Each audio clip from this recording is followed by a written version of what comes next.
Hello and welcome back to the Medieval Man channel. I'm your host CJ, and today we're going to be going over head protection.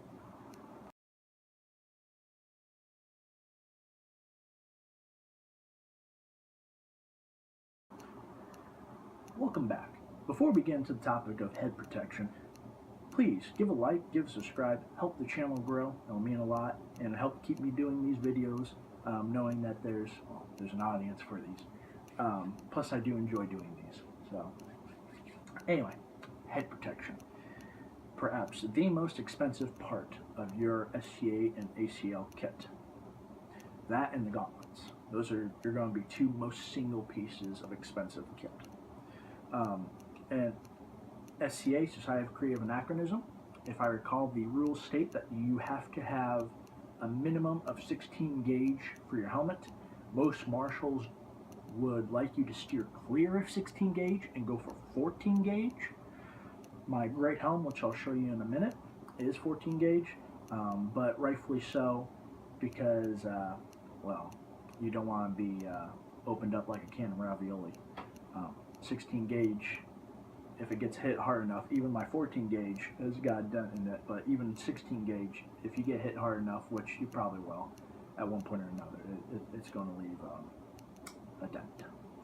But an Armor Combat League with my stainless steel bassinet, this is stainless steel 12 gauge, and their rules are 12 gauge stainless steel and hardened, and 13 gauge mild, or it's 12 gauge stainless steel and it's 12 gauge stainless steel and 13 gauge mild, I do believe.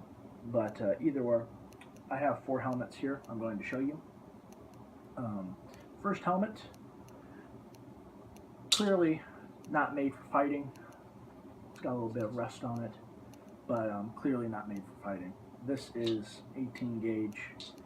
Bought this off of Amazon for a display piece. Nothing spectacular. Of course, you can't use this for fighting. It does not cover the rest of your face, only the very top of your head. Very dangerous. You don't want to use that. My first actual helmet was the Great Helmet. I'll show you that. Now, I have painted this to be more in line with my impression, which I was doing the Hospitaller. And that's the thing. Before you get into the helmets, find out what impression you're doing.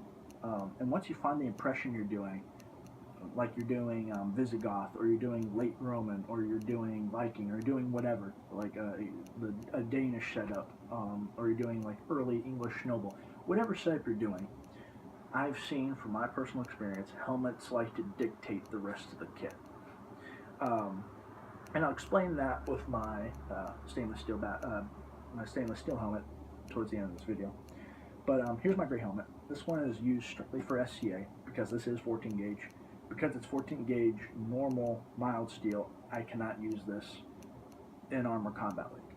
Because the most blunt force that this helmet is going to take is some rubber. This is rubber. It's bendable. If I can bend it. It is rubber and rattan bamboo.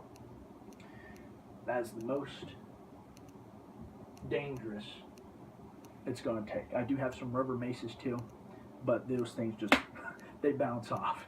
It's like hanging a rubber mallet to some metal. It'll bounce off. But overall, because in SCA you're only dealing with rattan and rubber, the requirement for a helmet, you do have to keep, it does have to be enclosed as such. You will need neck protection, a gorget, which I have a gorget right here, so I wear this helmet with this gorget for additional protection. And I do have small holes drilled into the sides of the helmet, very small that you can't see. And there would be a cord that would go in through the sides and put in my chin piece. Now this would be the actual strap that would hold my helmet on. My chin piece would actually hold my helmet in the proper direction and help hold it on. So SCA, you do need a chin strap. I know a few small minor areas, they're okay with you not having a chin strap. Double check with your marshal on those guys, but still you're going to probably want a chin strap anyway, even if you're in one of those areas. I know Armor Combat League has been talking about it. I haven't seen anything official because some helmets coming off recently for more securement of people's helmets, particularly when one guy got hit in the head with an axe and he didn't have his helmet on. But neither here nor there. Again, I would not use this helmet in Armor Combat League because if I take something like this falchion and I give a good swing, this is pretty thick there, and I hit the helmet with that point, this thing's going to pop those rivets and open it up like a can of ravioli. And I have seen that happen before too. But continuing on, that's good for SCA. Now, as I keep saying, you do want to have a helmet, or you do want to have a kit that is ACA, Armor Combat League capable. Because if it's Armor Combat League capable, you might just need simply a gorget. Then you're also SCA capable too. You can be in both organizations. And if you're good in Armor Combat League, you should be good with IMFC and Buhurt and whatnot. Double check with those rules. But overall, if you're good with Armor Combat League rules and you're good with SCA rules, you're going to be good for just about all the other fighting committees that are out there. Might need one or two minor different small changes, but you'll be good. And that's why I keep pushing for those Armor Combat League requirements. Now I'm going to show you another helmet. My first Armor Combat League helmet. Here it is. If you notice something, right here, those dents, I don't know if you can see them. Yeah, those are dents from a longsword. Think of a car. It crashes. But rather instead of the car crashing, the light pole's crashing into it. This helmet has absorbed some hits, quite a few hits, and it did so wonderfully. But there's a pro and a con, well, pro and two big cons actually, to going with a cheaper helmet. Now, I bought this helmet off a friend because I really needed it because my other stainless steel helmet, which I'll show last, hadn't come in yet. So I got his helmet with some really thick padding, which is really nice. I'll show that to you in a second.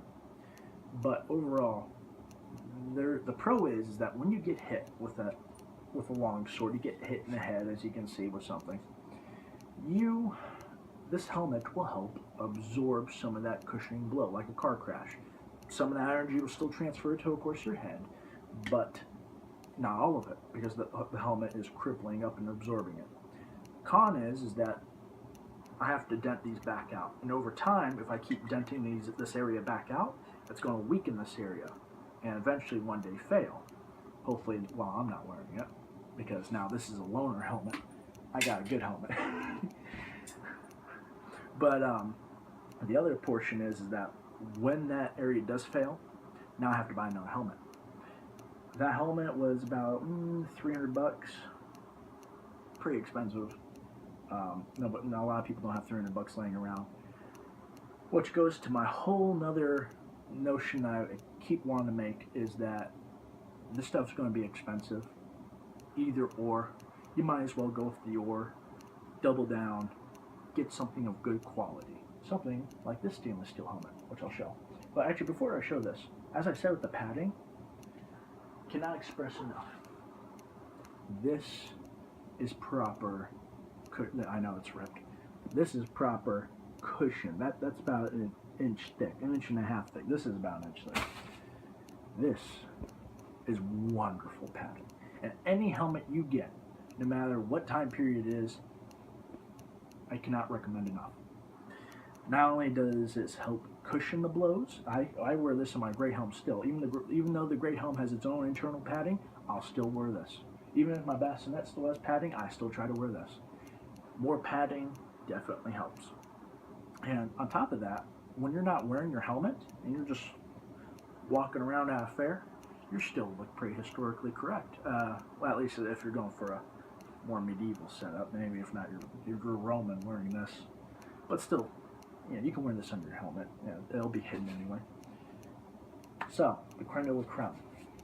The stainless steel 12 gauge puppy. This thing is my most favorite, of course, helmet. Now, originally, I tried to get a kettle helmet, and you may ask, a kettle helmet, like just a simple, like little, like almost like World War One sort of helmet. What about all the sides of your face? Now, it's a good question. That ties to this too. If you see, there are bars right here across the eyes, and there's also bars in here and across the bottom as well. See, you can see to a degree that that's where the bars are. So this helmet has that protection. Now, by requirement, that is needed. SCA and Armor Combat League, I do believe, have the same rules on the bars, that they have to be an inch at most apart from each other. Usually, as the armor did here, they do even smaller. Now, actually, I think this one is 7/4. No, yeah, sorry, is 3/4. And I think SCA's rule might be that way. I have to double check. But overall, I love this helmet. Stainless steel 12 gauge. And that'll bring me into my next and final topic. Chainmail coif, which definitely helps take a lot of the front portion of it along with the padding. Great visibility. I can see through this chainmail and through the bars. With that visor helmet and the gray helmet, I'm stuck. So, before I go into the last topics, when you are getting your helmet, you found out your impression, you found a nice helmet you think is going to be good, but before you purchase it, before you hit click buy, or you call up the armor or whoever it is, keep in mind visibility and breathability. Those are two huge, cannot express enough, huge factors in fighting. I have a lot of visibility in this. I can see what you're doing down here. With this great helmet, I got potato. That's it. Next to nothing for visibility. But yeah, you want something with breathability and visibility. Lastly, the metal types. Now, this also ties back into the car crash argument. If you have a helmet, you have. Sorry, my camera turned off there for some reason. But where was I? Titanium, aluminum, those metals, well, particularly titanium, even though it might be a better metal, is not used, because going back to the car crash argument, it's if a sword's coming in and I get hit, my helmet is not going to help absorb some of that cushioning blow. It's not going to cushion any of that blow. It's going to transfer that blow straight down to my neck, and that's not going to be good. Aluminum will just crumple up, but so that's why they only allow mild, hardened, and then stainless steel as well. But yeah, with my Armor Combat League kit, we don't have to have a coif, because a lot of not a coif, a gorget, because usually our body armor goes up to our neck, and our helmet, as you can see with the padding and the coif and whatnot, goes down past our neck. But because the armor usually meets the helmet, most often we don't. I sometimes, if I could squeeze it in, will still wear one. It's just additional protection. Because you're not supposed to aim for the neck, or at least directly into it. But other than that, look at the kit you're going for. Look at the helmets, see if one strikes your fancy. Get a hold of an armorer, and when you're looking at your helmets and trying to go over planning a helmet and getting a helmet, think of breathability and visibility. Like I said, you don't want potatoes. You want the whole thing. You want to see as much as you can, particularly down in front of you, because a lot more experienced fighters will move to get outside your vision. Because I learned that quite the hard way, even with my great helm, when a guy who has 20-something years fighting is able to get around me and out of my vision, and I'm still trying to get him back into my vision, and he's still getting blows on me. But anyway, vision, breathability, and overall just get a quality helmet, because you're going to be spending this much money anyway. You might as well get something that's thicker, safer, stronger, and built to last. Now, as for the padding, like I said, padding's awesome. More padding the better, especially if you're just walking around at a Ren Fair or something like that. It'd be awesome. One last thing though, this video is titled Head Protection. For guys out there, now this is a stainless steel piece of cup. It is about 18 gauge, but I do wear this. I still wear my Nutty Buddy underneath. I recommend the Nutty Buddy for any sport, but having actual metallic protection above plastic is definitely reassuring, and that is definitely something to have. Next video I have will probably go over some gauntlets, and so this is just a video over what you're looking for when you're joining these organizations or trying to get into these organizations. I will actually go into detail historically about the helmets in a separate playlist series, really going over historical content. But other than that, I'll try to get the video with the gauntlets out. I'm going to try to do one of these videos with ACL and historical video once every other week, at minimum once every 3 weeks, and we'll go from there. If you like what you see, give the video a like, give a subscribe, help the channel grow, and if you have something particularly in mind, please comment down below what you'd like to see for helmets and whatnot, or whatever protection or anything with the organizations. But now, keep it easy, keep it peasy, and I'll catch you then.